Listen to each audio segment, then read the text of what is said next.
Where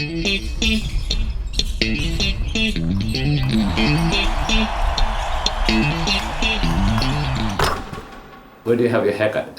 I do it myself. You do it yourself? Really? My wife does it. Really? Yeah. Wow. Yeah. Wow.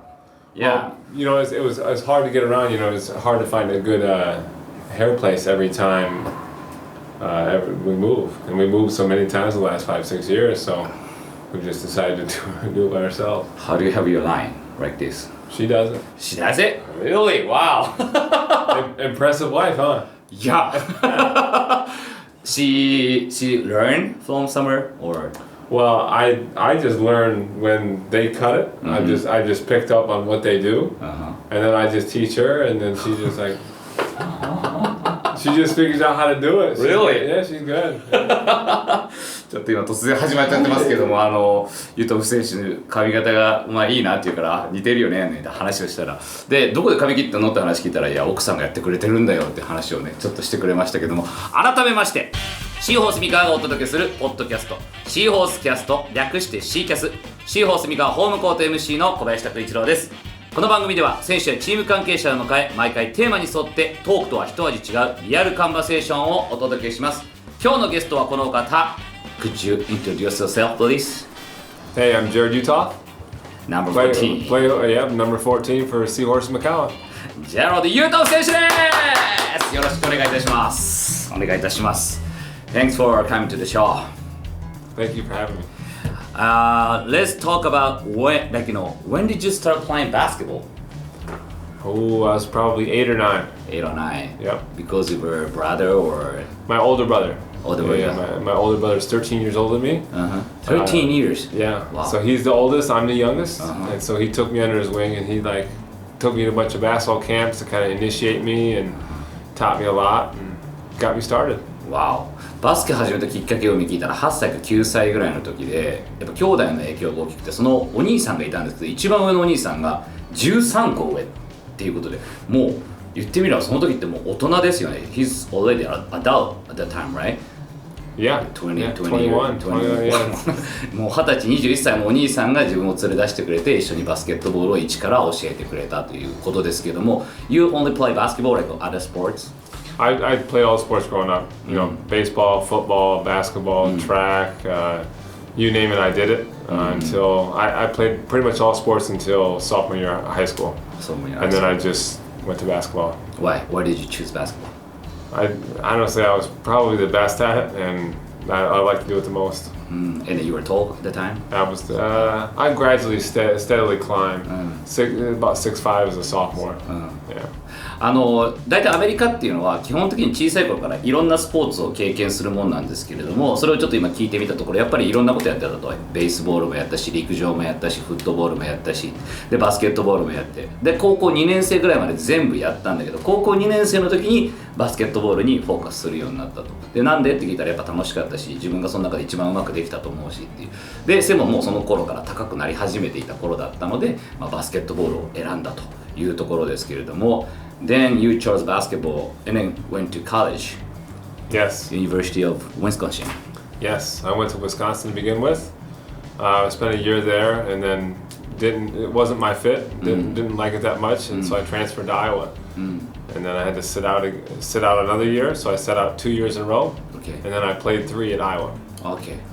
最初にね、このユニバーシティオブウィスコンシンというところに、入るわけですけれども、ちょっと自分とあんまりマッチしなかった、チームと自分がマッチしなかったっていうことで、そこからですね、トランスファー、転校をするわけですよね。で、初めに転校した時っていうのはやっぱりプレーが許されないっていうのがあって、1年間プレーができない状態だったんですけれども、その1年待った後にユニバーシティオブアイオワ大学って、これまたねビッグ10カンファレンスっていうのがあるんですけど、そこの名門大学ですけれども、そこに転校することになります。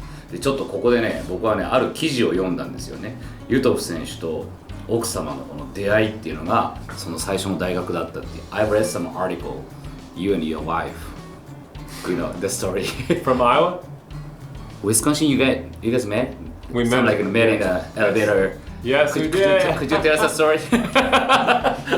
So we met right away freshman year in the elevator initially. and we lived on the same floor of our dormitory. Yeah, it was like a co-ed dorm, so like, you know, girls on one side, boys on the other, that kind of thing. And we met at the elevator one time, and then about 2 weeks later we met up again, and then never really looked back. We've been together ever since. Wow. So maybe like, you know, that's the, you know, destiny, right? Like, you know, you chose like Wisconsin. She's from Ohio, so I'm from Iowa, and we both chose Wisconsin. And we both lived in the same floor of the dorm. Destiny for sure. 最初のこのウィスコンシン、まあバスケットボールのチームとはフィットはしなかったかもしれないですけど、最初に行った大学の寮があるんですよね。そこで、ユトフ選手が、まあ、住んでて、その寮が男性と女性の、まあ、住むエリアがあって、同じエレベーターを共有してたんですけど、そこでたまたまエレベーターでたまたま出会ったのが今の奥さんで、そこからまあお互いの一目惚れなんでしょうかね。First sight in love. I mean, how do you say it? Like, you know, love at first sight? Love at first sight. Yeah. Good. そう、もう本当一目惚れですよね。一目惚れしたような状態で、そこから2週間後にまた再び会って、そこからお付き合いも始まっていったと。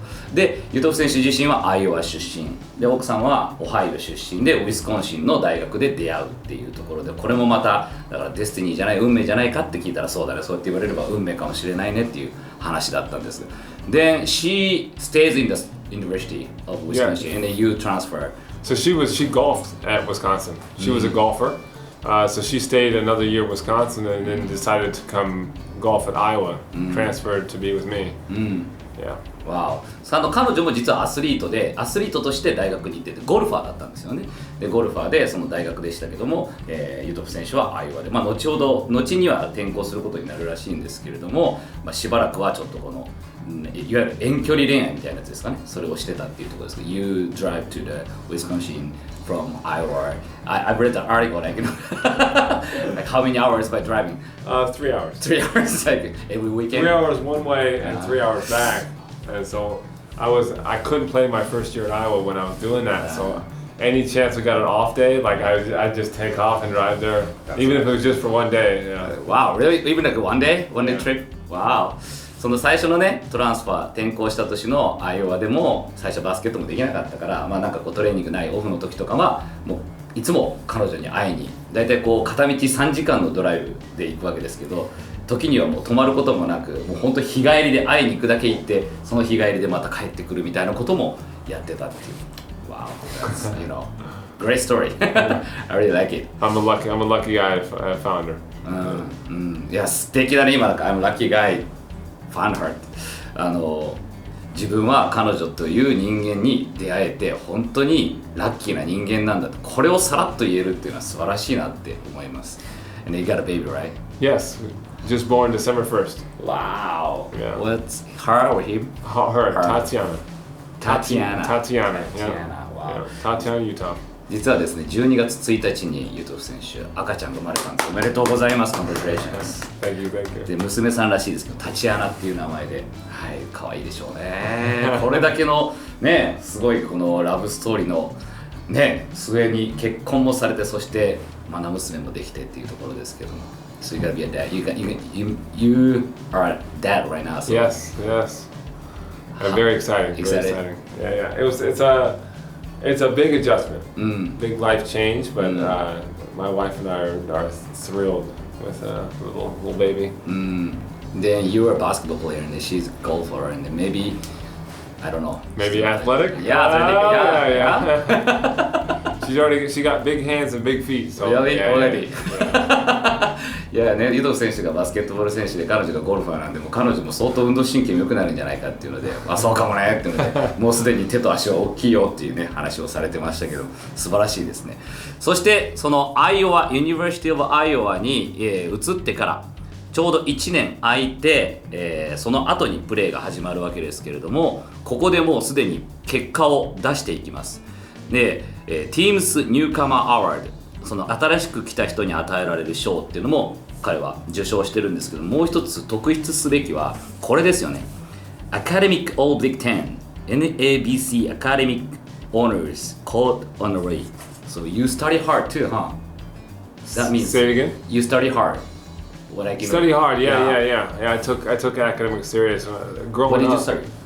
what did I study? Yeah. Economics. Economics. Okay. Yep. So I majored in economics, and then in my 5th year, so I graduated in my junior year.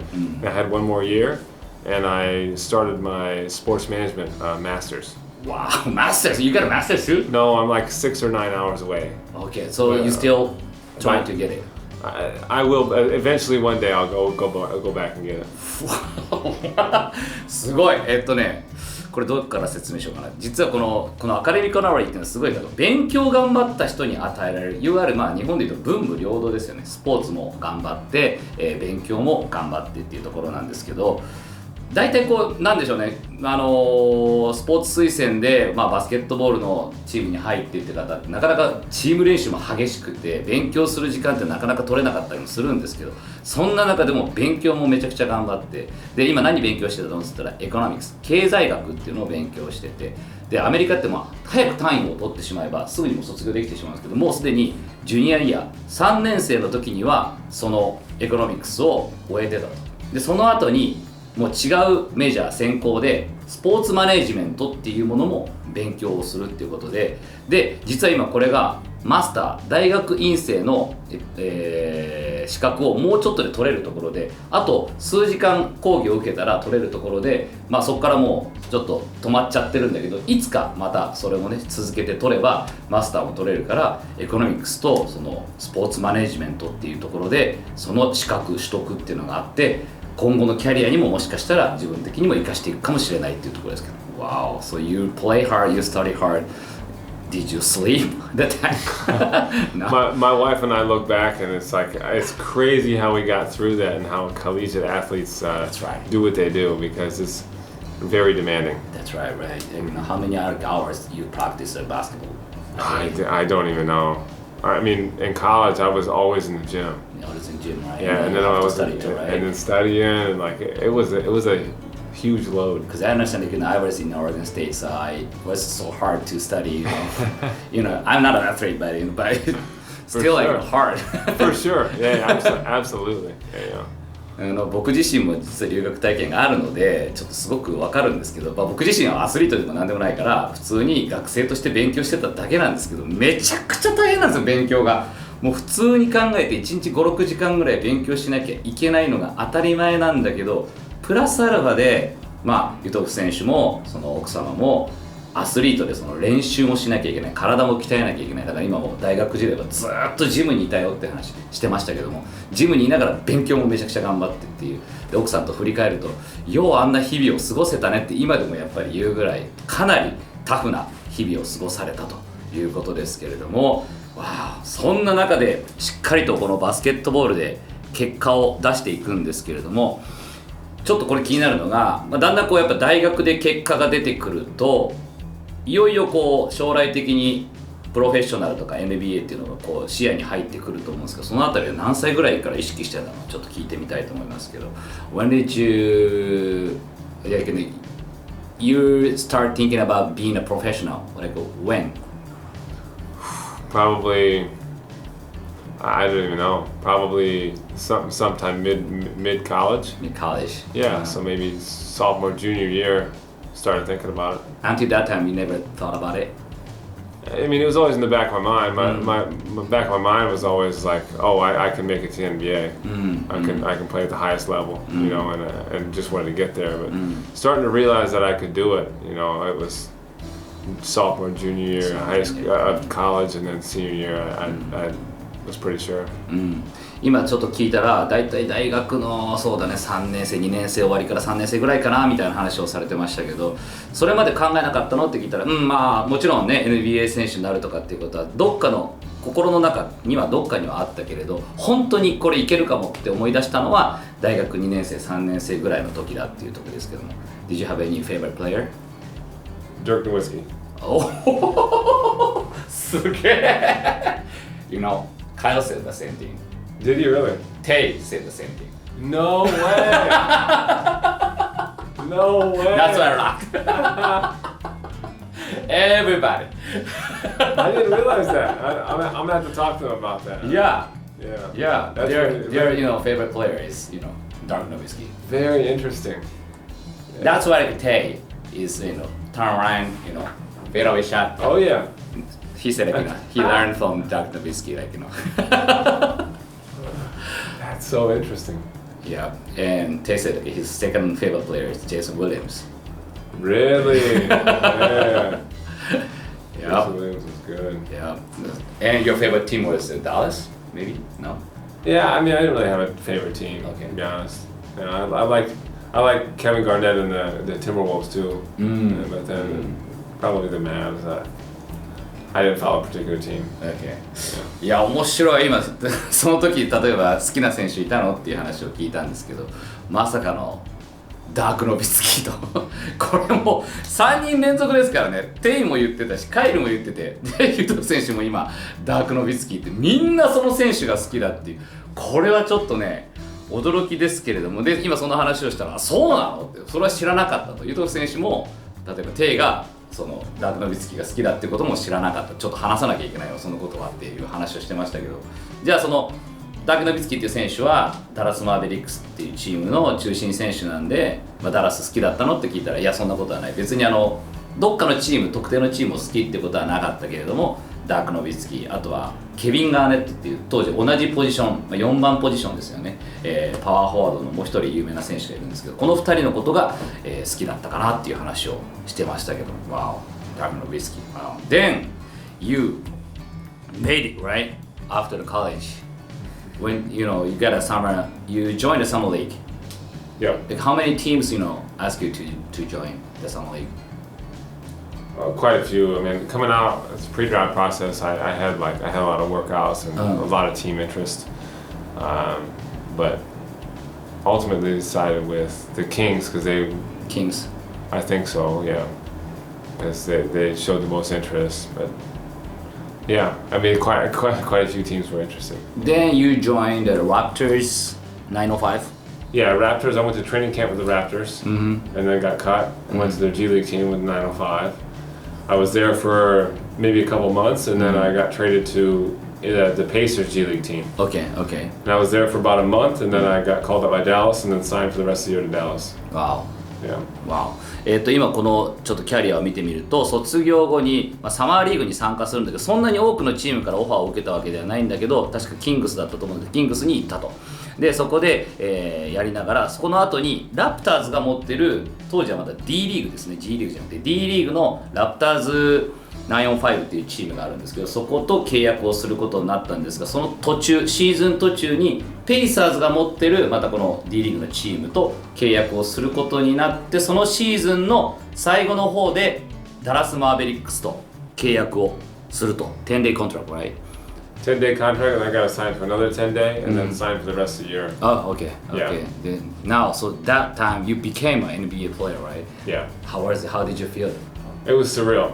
Like the first time, you walk into the Mavs arena, and it's like all the lights. It's pretty surreal. Yeah. Very cool experience. この時最初ね10日間契約ってやつで、それをもう一回10日間契約して、最終的にはそのシーズン最後まで契約をすることになったんで、言ってみればここで初めて NBA 選手になったわけですけれども、どうだったって聞いて、いやもうそれはもう最高だったよと。ダラスのアリーナのところにバーッと入っていく、みんなから脚光を浴びる、光を浴びる素晴らしい経験だったよって話をしてますけども。Dirk was there? Yes. Yeah. So I got to play with Dirk in one of his last years. Yeah. Wow. How was him? Very nice guy, goofy, amazing personality to be around. Yeah, it was very, very cool experience for me. 憧れのダーク・ノビツキーもその年、last year, his last year. No, second to last year. Okay. So like I think Kyle was in after me. It was Dirk's last year with Kyle, I think. そっか。ダーク・ノビツキー選手がもう引退間近の頃だったんですけど、引退から2年ぐらい前にユトフ選手がそのチームに入って、で憧れの選手どうだったって言ったら、めちゃくちゃナイスガイで、もうグーフィーで、そして本当にもうアメージング、とにかく素晴らしい選手だっていう話をしてて、でその翌年がダーク・ノビツキー選手の引退の年なんですけど、その引退の年にカイルはマーベリックスに行ってると。So you and Kyle didn't know each other at the time?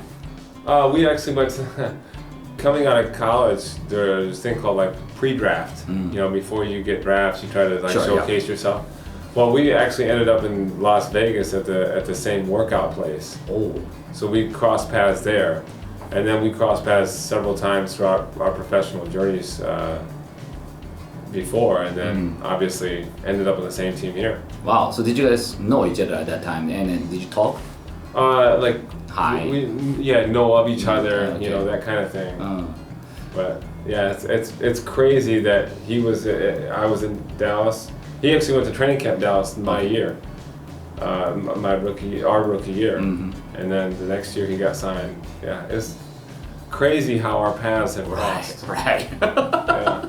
面白いですね。だからその時ってカイル選手のこと知ってたのって言ったら、実はですねと、大学の時にそのプリドラフトされる前の大学生が集まって、まあ言ってみれば NBA の関係者たちに見てもらうっていうショーケースみたいなのがあるんですけども、そこで同じ年に参加したりしてて、まあ、そんなにこうお互いを知るっていう感じじゃないけど、まあはいとか顔見知りな状態で、いたんですけれども、そこからまあユトフ選手が先にダラスに入り、その翌年にカイルが入り、でいろいろありながら今ねこうやって同じチームにいるっていうのは不思議なことだよねっていう話をねされてますけど、本当ですね。これ何が That's destiny too. For sure. これもまた運命だなとは思いますけども、そこからですまた D リーグのチームを、転々とすることになるんですが、一つ転機はやはり2019-20 2019 and 20 season that you went to Memphis Hustle G League. Yep. And that year you play with Utah. Utah, Watanabe, yeah. How was him? Incredibly nice guy. Liked him a lot. He was a great teammate. I can't say enough good things about him. Actually, his parents came to the Hiroshima game. Oh. And so I got to see them, which was pretty neat. Really? Wow. So you talked with him? Yeah. Wow. Yeah, for sure. Wow. Yeah. このメンフィスハッスルっていうとやっぱり僕らもねよく名前を聞いたと思う。そうです。今ラプターズプレーしている渡辺裕太選手がその NBA 選手を目指してプレーしてた時 G リーグでプレーしてた時のチームでチームメイトだったんですよね。で渡辺選手はどうだったってもうめちゃくちゃいいやつでもう本当にいろんな話をしてってもう何から言っていいかわからないぐらいいいやつなんだよって話を今されてましたけども、実はこの前のシーホースと広島戦の時渡辺裕太選手のご両親も試合会場に来てたみたいで、ちょっとその時にも話をしたんだよねっていう、そういう関係で素敵な関係で築いてたというところですけども、That year you got an all G League first team you got chosen, and then after that you went to NBA again, right? Memphis Grizzlies. Yes. Again, tending contract. Yeah, so we had a really good team with Utah and the Memphis Hustle. I had a really good year. Got called up by the Grizzlies right before everything shut down. And then COVID-19, okay. Yeah. And I was on track to get more call-ups, more opportunities, and then COVID happened. And then I ended up getting signed to the Wizards in the bubble, NBA bubble. That's right. Okay. そっか、ちょうどこの年って2019-20なんで、あれですね、コロナでシーズンがちょっと途中でちょっとこう空いてしまった時なんですよね、 NBA の。中断にはならなかった。中断というかそのままリーグが終わることはなかったんですけど、一旦こう中断してバブル形式になっていくっていう時だったんですけども、ちょうどそのタイミングすごいユトフ選手も活躍をしてて、でまた10日間契約をこのグリズリーズで勝ち取ったばっかだったんですけれども、そんないろんなコロナのことがありながら、そこから今度はバブルという一つの場所に NBA チームが集められてプレーするんですが、今度はウィザーズと契約。ウィザーズ Then you play with Rui Hachimura. Yes. Wow, how was him? I didn't get to spend much time with Rui because I was only there for like a month in the bubble. Okay. And it was a totally new situation, that kind of thing. Right. But it was a very cool experience regardless. The fact that I played with Yuta and Rui is pretty neat. And then I was here in Japan, yeah. これまた運命だなと思うんですけど、グリズリーズから今度はウィザーズに行くわけですけど、ウィザーズといえば今度は八村塁選手がちょうどドラフトされたばっかりでいた時ですよね。でこの八村選手と今度は一緒にプレーをすることになると。ただまあちょっと期間がねユト選手も短かったしバブルっていうところでそんなにこの接点を持つことができなかったけれどでも面白いよねとこの雄太渡辺とそしてルイ八村ともう本当この日本を代表するプレーヤーと一緒にこの短期間でねプレーをすることになったっていうことですけど That time you never thought about being here in Japan? No, not at all. Not at all. その時日本で日本を代表する選手と一緒にプレーしてたけどまさか今こうやって自分が日本にいるってことは想像もつかなかったというところですけど My wife and I actually planned on coming here to visit. This was on our bucket list of places to visit because we love to travel. So we traveled to Europe, Asia, Middle East. We've gone Africa, we've gone everywhere. And Japan was on our bucket list to actually vacation to. And I was talking to Yuta when I was with him, like, oh, where should we go in Japan? And he suggested Kyoto and a couple other places, that kind of thing. So we were going to come here regardless. It just worked out that I came here to play basketball. Wow, as a player. Yeah. 奥さんと本当に旅行するのが好きでもう世界中いろいろ行ってるんですって中東も行くヨーロッパも行くもういろんなところ行ってる中でいつか絶対日本には行きたいとで京都とかいろんなやっぱ素敵な都市もあるしっていうことで聞いてたから旅行としていつか絶対行きたいっていうのはあったらしいんですねでそこで渡辺選手とかにもどういうところなのなんて話を聞きながらいいねそこ行ってみたいねなんていう話をしてたんですけどそれがまさか自分がこの選手としてバスケットボールをやりにこの日本に来ることになるなんてねっていう話をしてましたけれども、すごいですねその日本にずっと行きたいっていう気持ちはあったというところですけど So when you came to like a B League, how did you think about it? How did you feel the level of B League? Level of B League? Honestly, I played in G League, NBA, Europe. I was in the Euro Cup. Euro Cup, okay. Yeah, so I mean, guys are very skilled. They can shoot. I mean, the size obviously is not necessarily there from Europe to here. The size is different. But still good basketball. I mean, I would put it like maybe Euro League is the best in Europe. Okay. And then Euro Cup, maybe Champions League, B League. Wow. So maybe close to like Euro Cup. Yeah, maybe like close to Champions League. Yeah. And I honestly think it's getting a lot of attention worldwide, so I think it's going to continue to improve. Like more like worldwide players, I think so. Yeah. Wow. Especially since COVID, because COVID's just hit a lot of markets, like for money wise, and so I think Japan will start to get more exposure.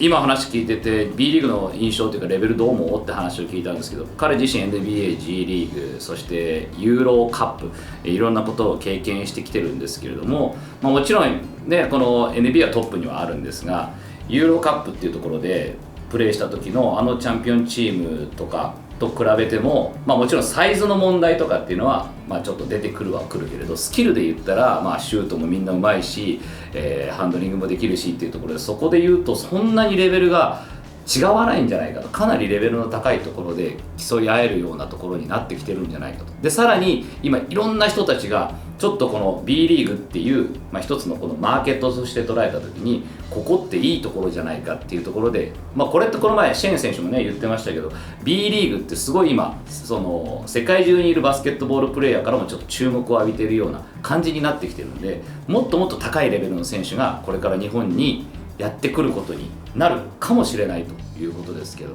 すごいですねそうなってくるとまたよりレベルの高いゲームっていうのがね体感できるようになってくると思うんですけど So do you like Japan so far? Absolutely. Yeah. People are incredible. It's very different from back home though. I will say like there's definitely a huge cultural difference. And I talk to people all the time like if you came to if you went to Oregon State, the culture shock from Japan to America would be insane. Like I honestly, hats off to you because that would be crazy. Food, language, everything. How to act people like. That was the first time you went was in Oregon State to college. Like how was it for you? Because it was. First of all, I was shocked about food. A lot of food, right? I can't eat. What? This is like only like $10? What? Yeah. For sure. 日本どうってもうすごい素敵なところだけど、やっぱりこの文化の違いっていうのはすごいよねっていう話を今してましたけど、それってお前も分かるだろうと。自分も留学をしてたからそうだよねと。初めに行った国の、カルチャー、文化、言葉、あと人々のリアクションだったりとかっていうところでもうそこが全部違う、全く違うからこそもうカルチャーショックだし、でもそれがまた新鮮でもあるけれど、実際お前どうだったみたいな話聞かれたんで、僕もそうですね、18歳の時行ったんですけど、10ドルってこんな量のご飯出てくんのみたいな驚き、もうご飯が食べきれないっていうのがもうびっくりするような、あの時って18だからめちゃめちゃ食べられたんですけど、それでも食べられないっていうぐらいの量が出てくるアメリカにまず最初驚きましたけど、ちょっとそういう細かなところも含めショッキングなこともたくさんあるっていうところですけど、 How about the style of basketball? Like, any difference? Well, from like maybe how you play in the US, like Europe, and definitely different style. Okay. The way even it's refereed is way different. You know, especially from like in the US and G League / NBA, there's defensive 3 seconds in the key, so that changes the entire complexion of the game. You know, and then in Europe, it's refereed different. Like a little bit different rules, that kind of thing than here.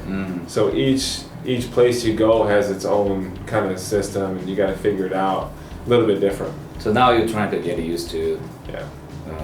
What's the big difference? Like, what's the most difficult thing, like, to get used to?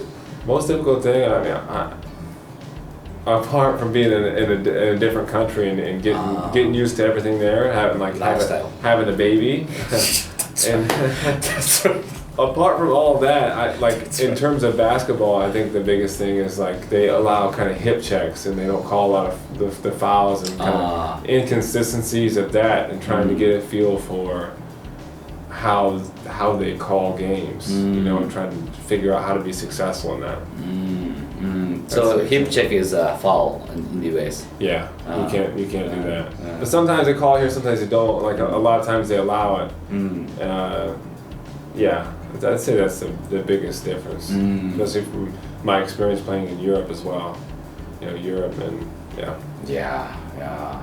今話を聞いてて、バスケットボールのスタイルでちょっとどうなの違いはっていうところで、全部違うよと。アメリカもヨーロッパもやっぱ日本も全部違うと。特にアメリカだと NBA も G リーグもディフェンスの3秒ルールっていうのがあったりするから、もうそこもうすでに違うよねと。でヨーロッパでいうとちょっとレフェリーのジャッジの仕方がちょっと違うかもしれないと。でさらに日本でいうと、例えば細かいところでいうと、大きな選手を守るときにお尻をグッと押すヒップチェックって言うんですけど、あれが基本的にはアメリカもヨーロッパも笛を吹かれることが日本では吹かれないことが多かったりするから、そこがちょっとまだ迷ってる。吹かれる時もあれば吹かれない時もあったりするから、そこを今どうやって慣れていこうかっていうところで、苦労してるんだけど、一番大変なのはもう生活がガラッと変わってることだと。もうとにかく違う国に来て、でその国で赤ちゃんが生まれてもうその一個一個にまず慣れていくのがとにかく大変だから、もうそこがとにかく一個一個生活を基盤を作っていくっていうところが今一番彼が主眼を置いてるところなのかな。でもそこが一旦慣れていくとすごいことになっていきそうな。 Once you get used to maybe you're gonna dominate the game. I hope so. いやもうだからこれ一旦慣れていったら、もう今度はもうユトフ選手がゲームを今度独占していくような独占状になるんじゃないかっていうね感じがするんですけれども。 So I'd like to ask you about like a next goal, like what's your goal from now on? That's an interesting question. Like I want to just maximize my abilities. That's my number one goal. My goal is always to play in the NBA and like be that. And like now, I just want to maximize myself and my abilities and be successful in any kind of situation. I'm going to learn how to do that. Like what point you can be maximized more? Just be like maximize my potential. Potential, okay. Yeah, maximize my abilities. No specific area. Just how good can I be on the court? How dominant can I be? And I want to just be as dominant as I can. You know? 今のゴール何って聞いたら、まあ、前はねやっぱ NBA 選手になるとかっていうことが一つ目標としてあったんだけど、今は Maximize myself、 自分自身の最大限をどうやって引き出すかっていうところ、どうやったら自分の最大限を引き出してそれをコートに出せるかっていうところ、そうすれば絶対にもっとコートで自分はゲームをもっと支配することができるはずだっていうところで、自分がとにかくその最大限を出せるようなまあ、シチュエーションを作るっていうところが今の自分のゴールかなというところですけど。Then teams championship, right? Yes. Oh, that's number one. I thought you meant individual. Sure. But that's part of like figuring how to be successful too, because I want to win the championship. Like, you know, because there's something special about a group of guys coming together and winning something. Like, there's no feeling like it. You know, it's incredible. And to come into a league like this new league and be with these guys and win the championship would be an absolutely amazing experience. How's your teammate? They're great. Like a bunch of great group of guys. You know, and like especially to be with them and to win it would be amazing. やっぱもちろんね、一番の目標としてはチームが優勝することなんで、さっきのマキシマイズマイセルフっていうのはまあ個人的なまあ目標であって、まあ、それをやることでチームに優勝に貢献できるってことだから、一番はやっぱりチームの優勝だと。でそのためにやっぱりいろんなもうアビリティを持った能力を持った人間たちが集まって一つのこの目標を掲げてそこに向かっていくっていうのはとても素晴らしいことなんだ。だからこのチームスポーツっていうのは素晴らしいものであって、今もチームメートはどうって言ったら素晴らしい選手たちが集まって、もう今は本当にいい感じでみんなで一緒に戦えてるから、ここからまたもっと良くなっていくよっていうね話をされてますけれども。いやー、then you start learning Japanese or something? Like a little bit. Like I pick up words here and there, like, but not a lot. Not a lot. Yeah. I've been kind of preoccupied with a lot of other stuff. So right. Once I get a hang of everything, then I'm gonna dive in and try to learn more. How about the food? Like, you get used to Japanese food? I've liked Japanese food, you know, for quite a while. It's a little bit different being actually here. Authentic Japanese is a little bit different, you know. But my wife and I really enjoy the food. That's right. We like rice. We like chicken. Good food. 美味しい。めっちゃ美味しい。まあ今だから日本の、まあ、これからもっとこの慣れてくるのに日本語どう勉強してるって言ったら、まあちょっとまだね勉強はこれからかなっていう感じで、まあ、やっぱ何度も言うように今一番この環境が変わりすぎてるんで、まずは何よりも本当にこの環境に慣れることっていうことを最優先に考えていきながら、でだんだんちょっとずつこう慣れてきたら言葉も覚えていきたいなと思うし、でご飯どうって言ったらご飯もまあもともと日本食が好きだったからあれだけど、もう奥さんといつもこの日本食いろんな、まあもちろんゴリゴリのオーセンティックな昔からの日本食和食っていうものじゃないかもしれないけれども、いろんなまあ日本食でもいろんなバリエーションがあって、それをこう楽しんでるよっていう話をされましたけども、いやー楽しみですね。だから本当にユトフ選手が今の置かれたシチュエーション状況で本当に変わりすぎてるんで、環境がそこから一個一個慣れていって、家族のこともそう、この住んでることもそう、ライフスタイルもそう、そこからバスケットボールのスタイルもそう、全部が慣れていった時にユトフ選手の本当にマキシマイズされた最大限にポテンシャルが生かされた試合っていうのがこれからもっと見れるようになるんじゃないかなと期待しております。Yeah, we're looking forward to seeing you, maximize you, you know, on the court. Thank you so much. Maybe the championship. Yeah, let's win. For sure. Thanks 頑張りましょう。Thanks for coming to the show. Gerald Yuto, thank you. Thank you so much.